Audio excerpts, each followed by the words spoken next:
sweet and kind, fun-loving, easygoing. She's someone who knows exactly what she wants, and she's very confident. She's very enchanting.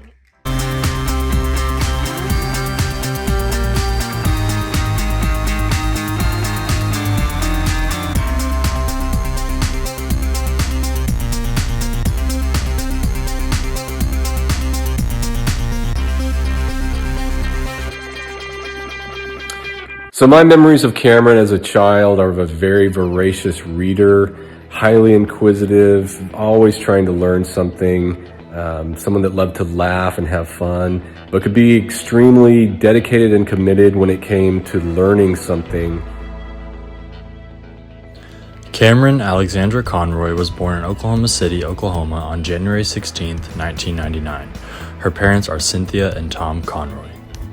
We are so blessed by her, and for someone who wanted several children, it seems that all of the character qualities and personality traits and quirks, God rolled it all into one, into Cameron, and she has just been a joy and blessing to us. Hi, Mama. I love you. I hope you get home safely. I hope you have fun.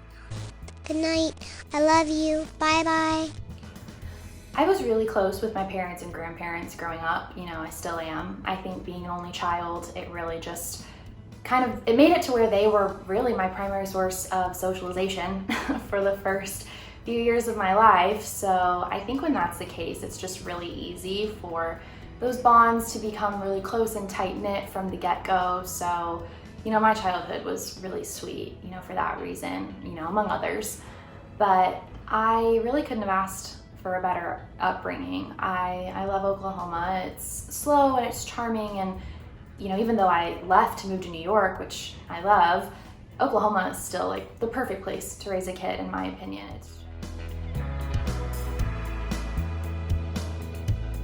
They are best friends, and she tells her Nana everything.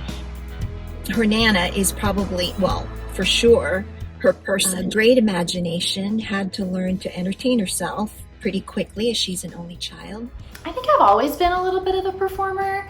You know, I think being an only child kind of decided that for me. I didn't have siblings as playmates growing up, so I would just kind of entertain myself and, you know, sometimes put on little shows for my parents or whatever, but I guess I've kind of been performing in some type of avenue for as long as I can remember, really.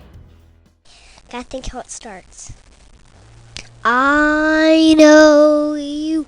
I've walked with you once upon a dream. The family lived in the Oklahoma City area and surrounding suburbs for Cameron's entire childhood. Growing up in the Midwest, Christianity and religion were very prominent in Oklahoman society and in the Conroy's home. Cameron attended private Christian school in Oklahoma City from the time she was 3 years old until she graduated high school. In high school, she may spend 12 or 13 hours a day at school if she was trying to prep for a show or some type of performance. And she always wanted to do her absolute best. And so she would always put in the extra hours to make sure that happened. But her thing really is more music and performing. You know, I think once I was in high school, that's when I really found my love of performing. You know, I did all kinds of stuff. So like piano, choir, debate, show choir, pom, musical theater, all of that stuff. Really just anything where I could be in front of a crowd. That was my groove. I loved it.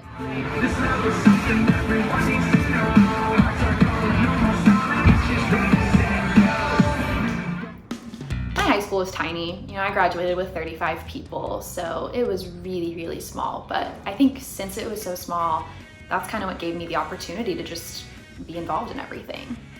I was all over the fine arts and debate team and student government as class president, and you know, I was on the football field on Friday nights as a pom girl, and I went to a private Christian school, so we had chapel every week, and you know, I was on stage for that, leading worship, and pretty much if it could be done at my high school, there was a good chance I was signed up. I very much felt like this all-American girl. High school was great, but I think that's kind of when I started to feel a lot of pressure in my life. And I'm sure that some of that was from being an only child. You know, I just had such admiration for my parents. I didn't want to disappoint them, but you know, I think a lot of this pressure probably was brought on myself because I chose to do so many things that put me in front of people, put me on a stage, and I chose to do that in a really small school in a fairly small city. So I didn't feel like a big fish in a small pond. I felt like a great white in a neighborhood pool.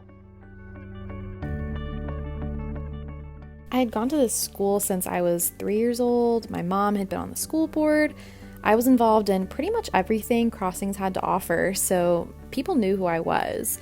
People would literally come up to me at football games or musicals and be like, you know, you're kind of the poster child of this place, right?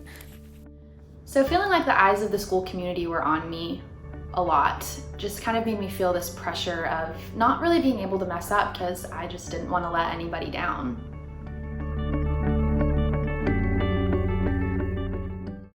For her 16th birthday, we took her to New York City, and she said, I'm going to go to college here, because she absolutely fell in love with the city, and she made it happen.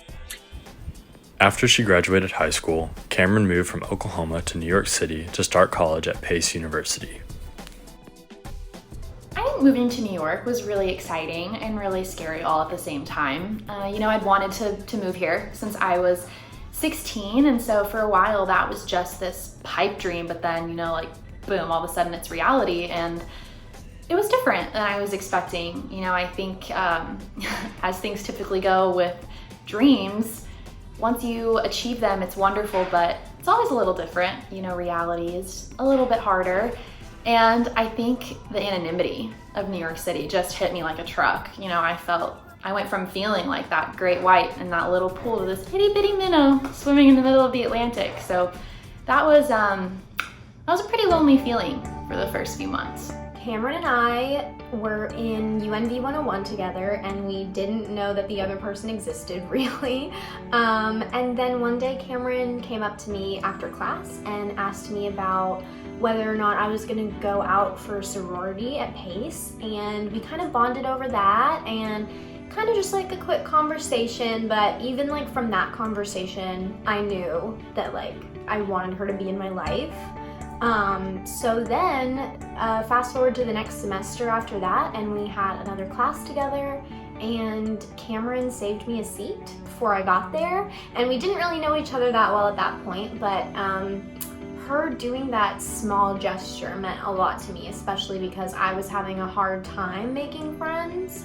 So after that, I just feel like it was kind of just a whirlwind of becoming super, super close, and we had all of these inside jokes, and we had a routine, and it was great. And we've just, I think every single day after that day that she saved me a seat, we've just become closer and closer somehow. Oh, it was everything.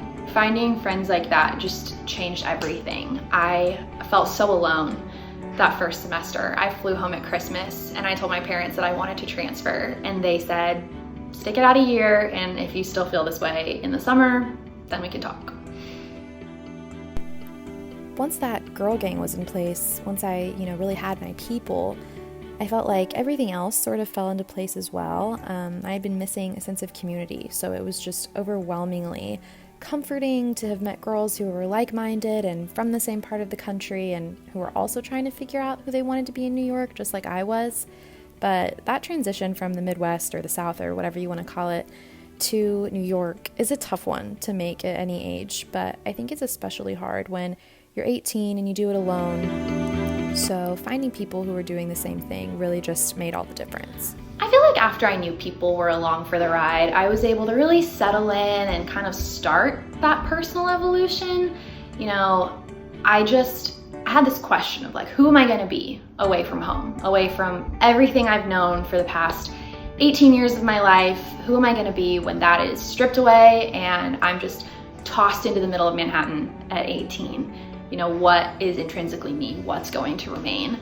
And then what is it? What was merely a product of my surroundings for the first 18 years of my life? And then, what's truly inherently me? And I think that was probably the biggest question I had for myself about who I was and who I wanted to be when I moved to New York.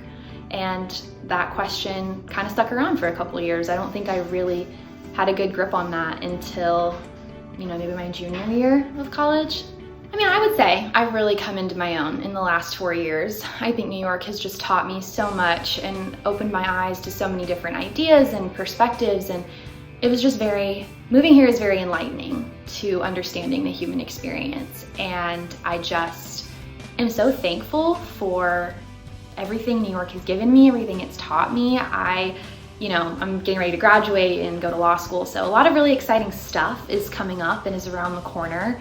I don't really know 100% what's next, but I am excited. I feel like I'm the person who's always down and ready for the next adventure, and so I don't really totally know what's coming up, but whatever it is, I'm really excited and just indebted to New York City for everything it's given me and everything it's taught me. I love this place. So that's Cameron.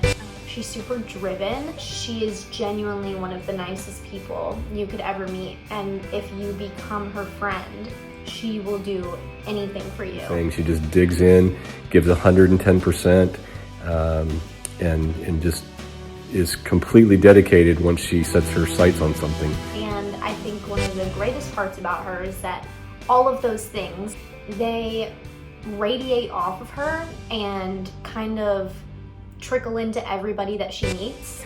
Watching her grow throughout her college career has been amazing. Watched her prep for the LSAT to get into law school. Just shows you her determination when she sets her mind to something. But she just crushed it, and we're just so proud of who she is, what she's become, and cannot wait to see what the future holds for her.